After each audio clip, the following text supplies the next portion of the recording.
Well, I've been following this story pretty closely because something seems off. Something is off with the mother in this case. She knew something, I think. The new report is that she basically fled her home within hours of finding out about the incident, evading police, evading FBI. I don't know. But now there's a dark secret apparently out there that there is another family member that this mom abandoned. And there's a new excerpt from the manifesto that leads directly to why this happened. I guarantee you the left will not be covering this. So I hope you leave a like on the video and that you subscribe to the channel. Let's get into this. By the way, pulling the winner for the brand new Meta PC, free Meta PC gaming computer on Monday. All you have to do to enter is be subscribed to the channel. You get a bonus entry if you subscribe to Quartering Live, which is my live stream channel, and pull up one of the live streams and leave a comment on it, and hopefully tune in. We're getting close to 10,000 subscribers there, so I hope you'll do that. And a shout out to Meta PCs for giving us another computer to give away. And if you happen to not win, promo code The Quartering for when you buy one, and you'll save some money on it. Now look at this. The family kept, or the link to enter the contest will be in the description too. The family kept that Minneapolis lunatic's mother, the family secret that the lunatic's mother kept hidden for 2 decades.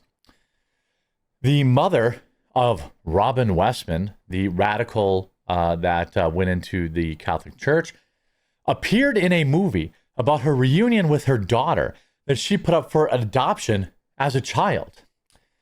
Years after giving up her baby, Mary Grace Westman, now 67, went on to become a devout Catholic and anti-abortion activist who once held a crucifix in protest outside a Planned Parenthood clinic. Well, I mean, to be fair, she gave her kid up for adoption. She didn't end its life. So even at that point, you could argue that she was pro-life, which is good.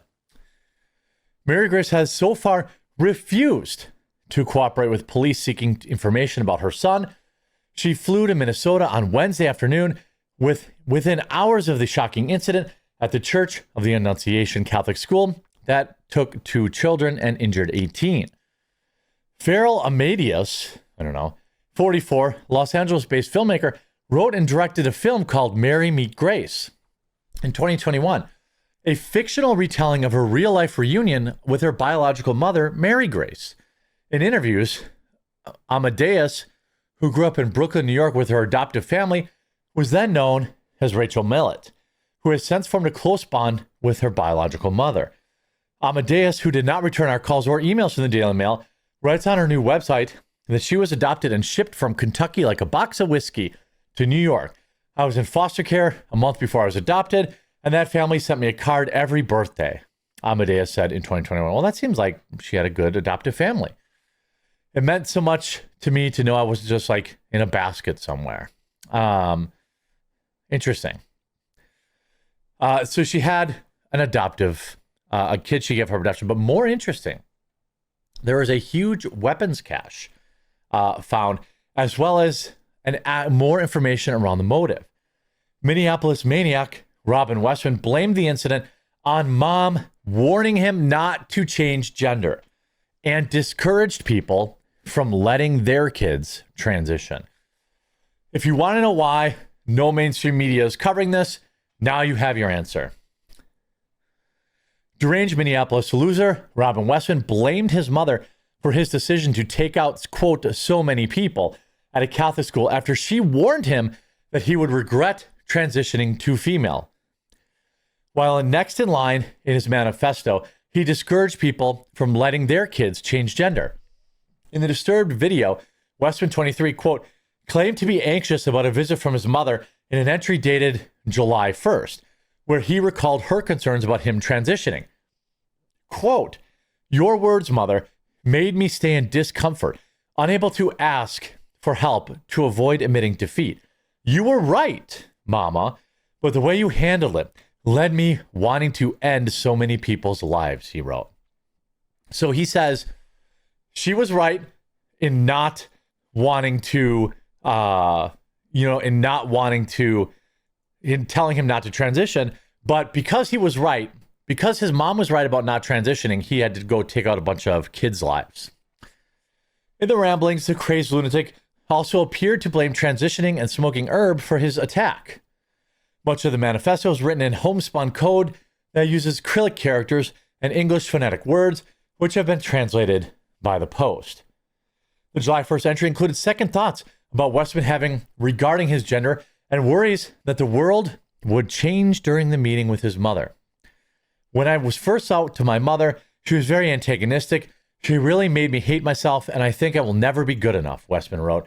I remember one day she said something like, in the future, you're going to look back and feel ridiculous about who you feel like inside. You will regret this.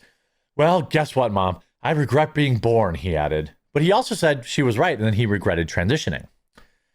Mary Grace had signed Westman's legal name change in 2020, so she couldn't have been that unsupportive. Mary Grace, who once worked at Annunciation Catholic Church School that Robin graduated from, is now finally speaking with police after previously refusing to cooperate with the investigation into her long-troubled, hate-filled son unleashed the heinous attack on the alma mater. By the way, also in this is that the police had previously gone to the house for mental health checks on this kid. So he was known to the police, but of course, we knew that was going to happen. I can tell you this, working through the partners with the Bureau of Criminal Apprehension of Minnesota, there has been a conversation, and I'm not at liberty to go any further than that. Minneapolis Assistant Chief Christopher Gator said during a press conference on Friday afternoon. The mom has retained criminal defense attorney Ryan Gary. Despite the antagonistic feelings displayed in the manifesto, Westman penned in a separate letter to his family and friends telling them how much he loved them and how his parents shouldn't blame themselves for how he turned out. You did not fail me. You gave me so much. I truly appreciate the love you have given me, Westman said to his parents. I feel like I was raised by a good person. You kept those traits of empathy, self-sacrifice, and good character. Please do not think you have failed as parents.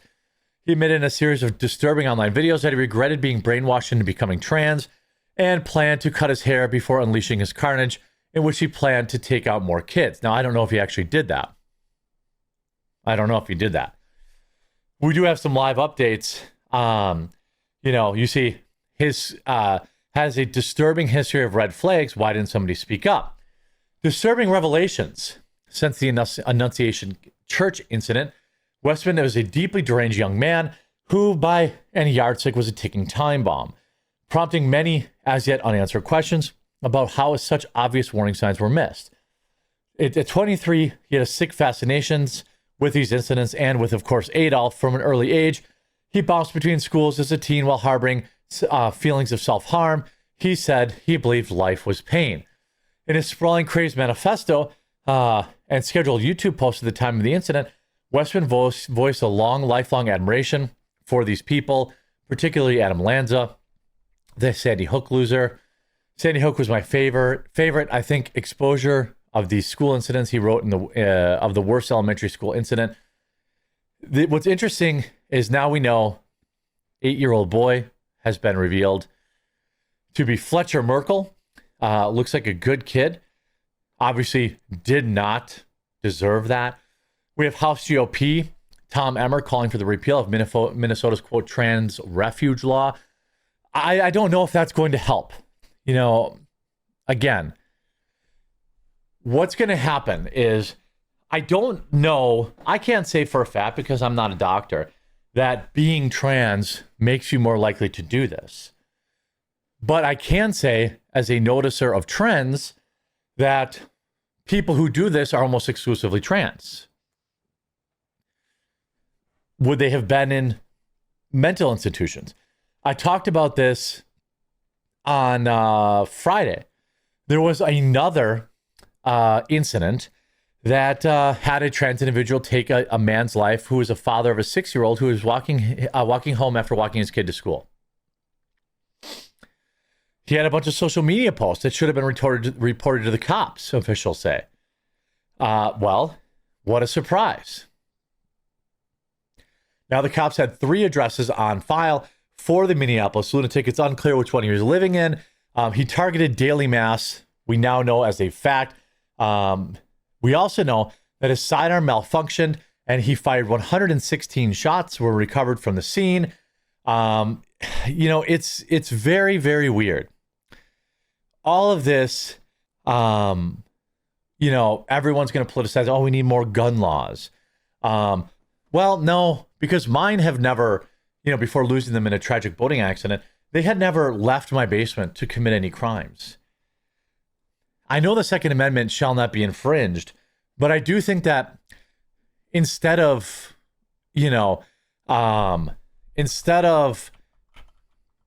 lifting up people who have clear mental problems that they need to deal with, maybe we should get them real treatment instead of giving them TikTok accounts and $1 million endorsement deals. For all those asking for red flag laws, investigators say there were no red flags raised before the Minneapolis incident had, in fact, amassed an arsenal of weapons. However, police did visit his home, at least 2 times while being a teenager, records show. I mean, I want to know what was in those redacted, I want to know what those visits were for. That's what I want to know. And I don't support red flag laws because I know how the government will say, well, you memed on the internet, so therefore you don't get your Second Amendment right. Everything he purchased was lawful. So of course, Democrats are like, we need to change the law. Well, what about if we banned trans people from buying weapons or having them? That would have prevented, likely by their logic, the last 10 incidents like this. They won't do that though, will they? They won't. The mother, I think, is up to something. She's finally now cooperating, but I just don't know. He has a history of making threats about attacks. In another part of the journal, she writes an essay how it would be easy to buy a weapon and mentions that she had dropped warning signs to people asking for help. This is about Westman, said in a journal that he began pondering these incidents in 7th grade. In particular, was fixated on Sandy Hook. Writes that they had made all sorts of threats and they were ignored. I wonder why. Of course, they issued, in the end here, they issued a correction because they had used the wrong pronouns. They're more worried about pronouns than the kids that lost their lives, and it's absolutely pathetic. Thanks for tuning in on this Saturday. Good luck in the Meta PCs promo code The Quartering giveaway. And also, hey, I really hope you tune in and actually watch the live stream. Help us get to 10,000 subscribers. I think you'll have a lot of fun. And you can always rewatch it later when we're not live too if you're busy. We'll talk to you again real soon.